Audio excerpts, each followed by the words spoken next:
नेत्र होते हैं। एक होते हैं ये चक्षु इंद्रिय, जिसे आप देख रहे हैं, नेत्र कहते हैं। दूसरे होते हैं बुद्धि में नेत्र, और तीसरे होते हैं हृदय में नेत्र, जिनसे संसार देखा जाता है, विषय देखा जाता है, स्वप्न देखा जाता है, जागृत देखा जाता है। ये नेत्रेंद्रिय से देखा जाता है। इससे ना आप किसी महात्मा की स्थिति को देख सकते हैं, ना भगवत स्थिति को देख सकते हैं। ये केवल माया को देखने वाले नेत्र हैं जो सबके पास हैं।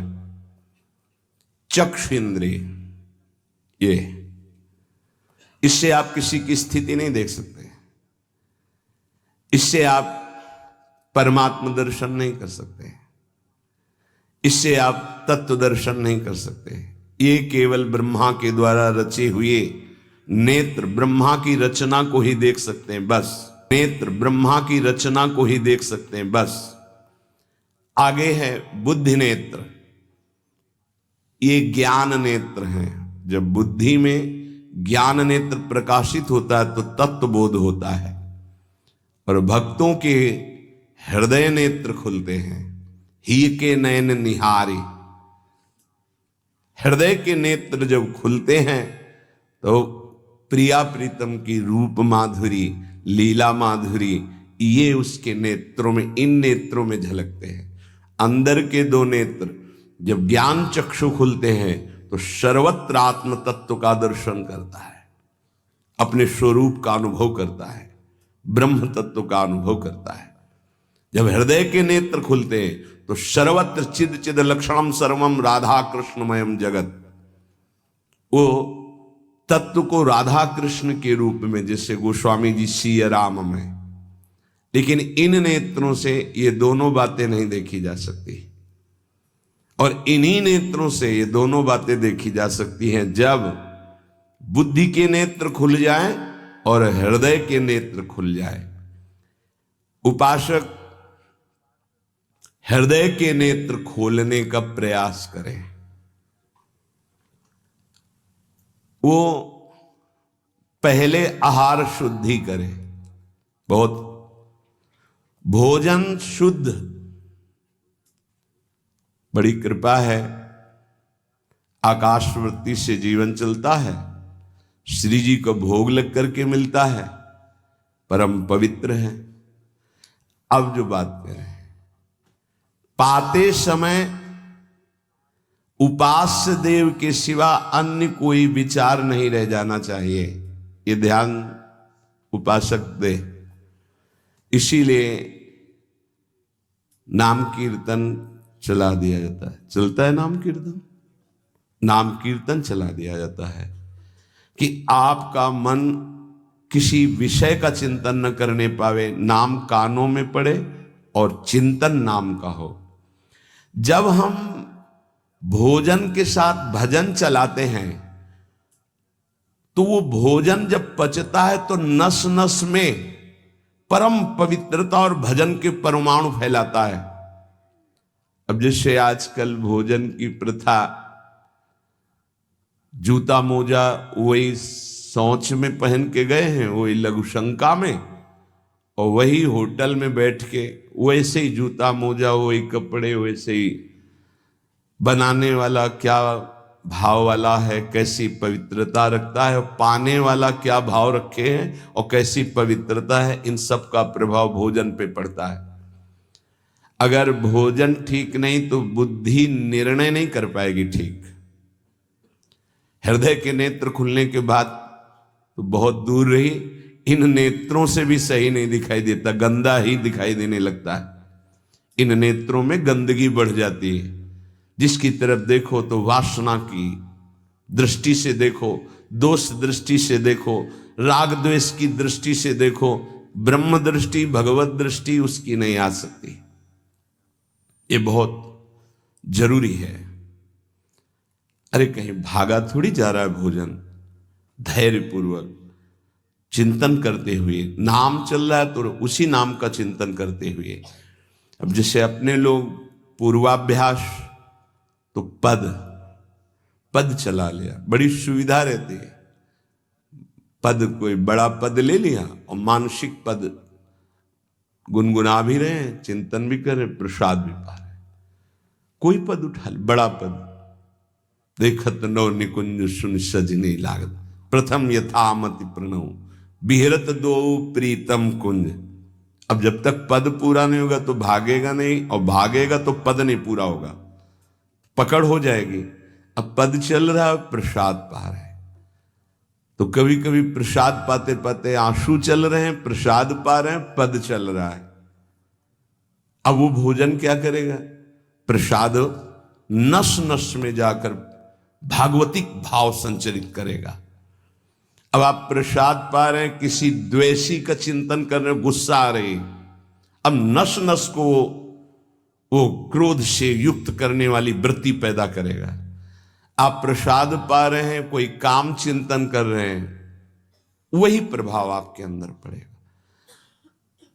हमारी पद्धति रही है प्रसाद पाने की, चाहे जितना पवित्र हो, पर भोजन पाने के पहले हाथ पैर धोए गए, कुल्ला किया गया, पवित्र हो करके फिर वहां बैठकर, पद्धति थी आसन पीढ़ा चटाई बिछा दी गई, पवित्रता पूर्वक बैठे, भोग सामने आया, भगवद अर्पित प्रसाद है तो जय जयकार और कीर्तन करके पा रहे हैं।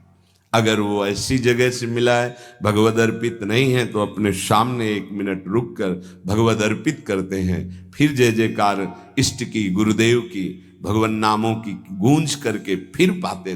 वो प्रसाद हमारे हृदय में पवित्र भाव पैदा करेगा, भजन बढ़ेगा। भजन से ही हृदय के नेत्र खुलते हैं, भजन से हृदय के नेत्र, और हृदय के नेत्रों से ही प्रियालाल का दर्शन होता है, प्रियालाल का लीला चिंतन होता है।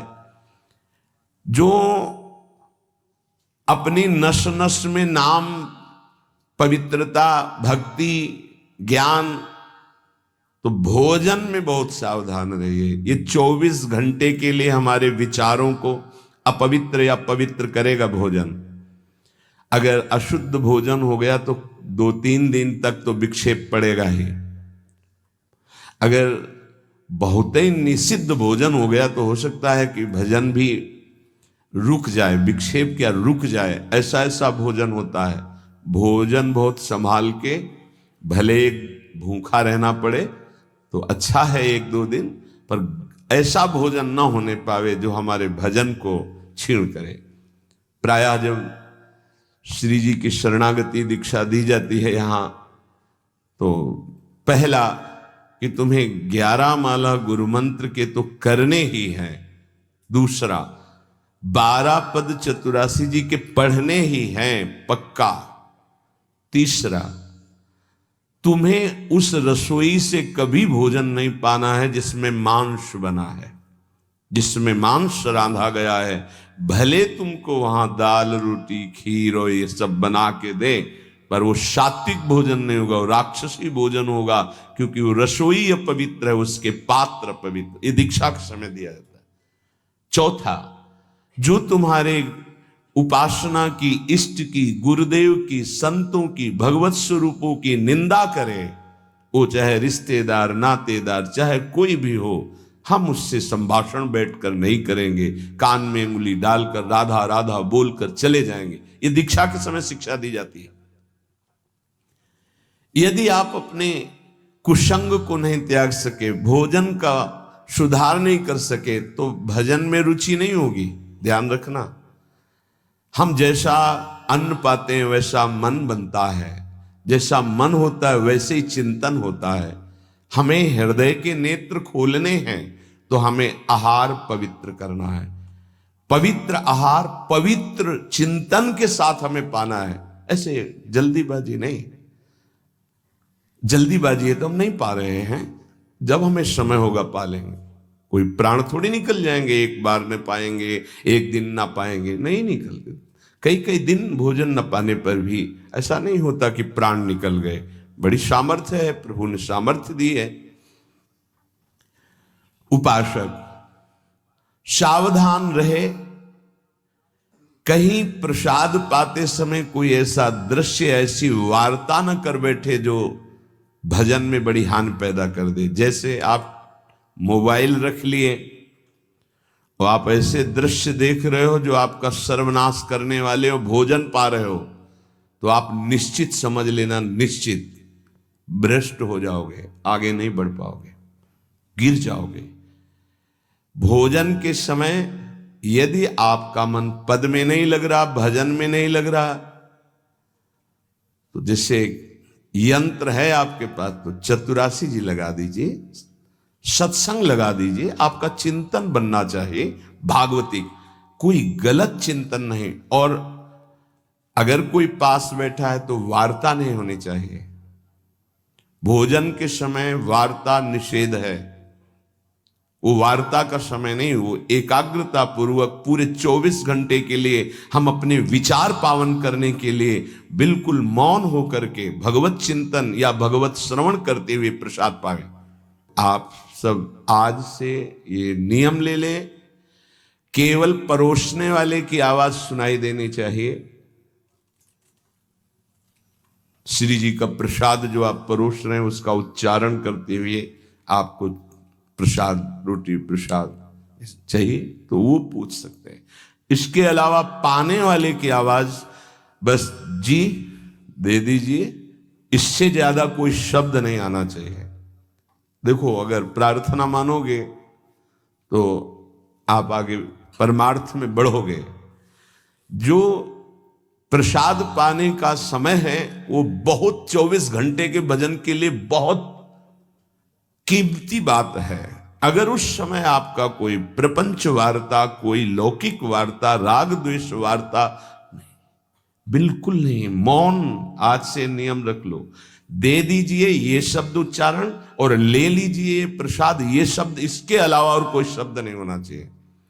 अगर आप हमारी प्रार्थना नहीं मानते हैं तो ये अपराध होगा, आज्ञा का उल्लंघन होगा और वो आपके लिए बहुत ही हानिकारक होगा, जो आपकी बुद्धि को क्षय करेगा। इसलिए प्रार्थना है, आप प्रसाद पाते समय सब मौन का आश्रय, केवल स्वीकृति हाँ दे दीजिए और प्रसाद बांटने का जो उच्चारण है या अमुक प्रसाद ले लीजिए। बस इस नाम कीर्तन चलता है, नाम कीर्तन सुनिए, या आपकी क्षमता है तो उस समय नाम जप करते हुए प्रसाद पाइए। आपको सावधान रहना, जो एक बार आदेश हो जाए उसका उल्लंघन ठीक नहीं है और उसको तत्काल लागू किया जाए। अगर नहीं किया जाता तो उसे प्रमाद स्थिति कहते हैं और फिर बुद्धि भ्रष्ट हो जाती है। कोई भी, चाहे वो साध्वी हो या उपासक हो, साधु हो, आज्ञा का उल्लंघन करने का स्वभाव ना डाले, नहीं तो प्रमाद स्थिति घसीट ले जाएगी। आज से जहां प्रसाद पाना प्रारंभ होता है और प्रसाद आचमन करने तक मौन, फिर हमें वार्ता ही किसी से करनी। प्रसाद पाने के समय वार्ता, ये तो हमें बात समझ में ही नहीं आई। उस समय कौन सी संगोष्ठी होती है, उस समय कौन सा प्रसंग होता है प्रिया प्रीतम के लीला चरित्र का? उस समय तो हम प्रसाद का स्वाद लेते हैं, उच्छिष्टामृत भुक्त वैव, प्यारी जू प्यारे जू ने पाया है, और नाम कीर्तन करते हैं तो हमारे हृदय के नेत्र खुलेंगे। तभी तो हमारी भजन में रुचि बढ़ेगी, जब हमारा प्रसाद पाते समय भजन होगा। बहुत ध्यान देने की बात है ये। अगर प्रसाद पाते समय प्रपंच, तो 24 घंटे प्रपंच चिंतन चलेगा।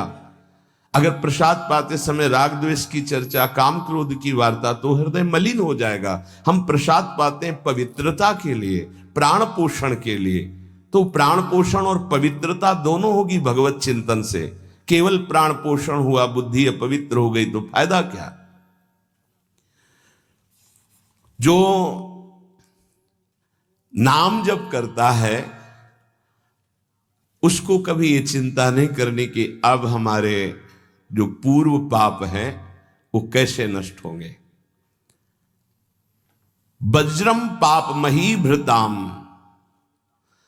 जैसे पर्वत को चूर चूर करने के लिए देवराज इंद्र जब वज्र का प्रहार करते हैं तो वो धूल हो जाता है, ऐसे पहाड़ जैसे भी पाप हों और नाम जप कर रहे तो नाम जप क्या करता है, वज्र के समान उस पहाड़ जैसे पाप पर टूट पड़ता है और उसे धूल धूसरित कर देता है। वज्रम पाप मही भृताम। हमें नाम पर ध्यान देना है। कैसे नाम जब छूट जाता है उपासक होकर भगवत प्राप्ति का लक्ष्य बना के, और तुम्हें चैन है, इसका मतलब है आपका लक्ष्य भी भजन भगवत प्राप्ति नहीं बना। नहीं तो चैन के तद विस्मरणेन परम व्याकुलते थे। भगवद्रोद्रेकस्य सिद्धौषधम। ये नाम संसार रोग के आवेश को शांत करने की सिद्ध औषधि है। जासु नाम भव भेषज।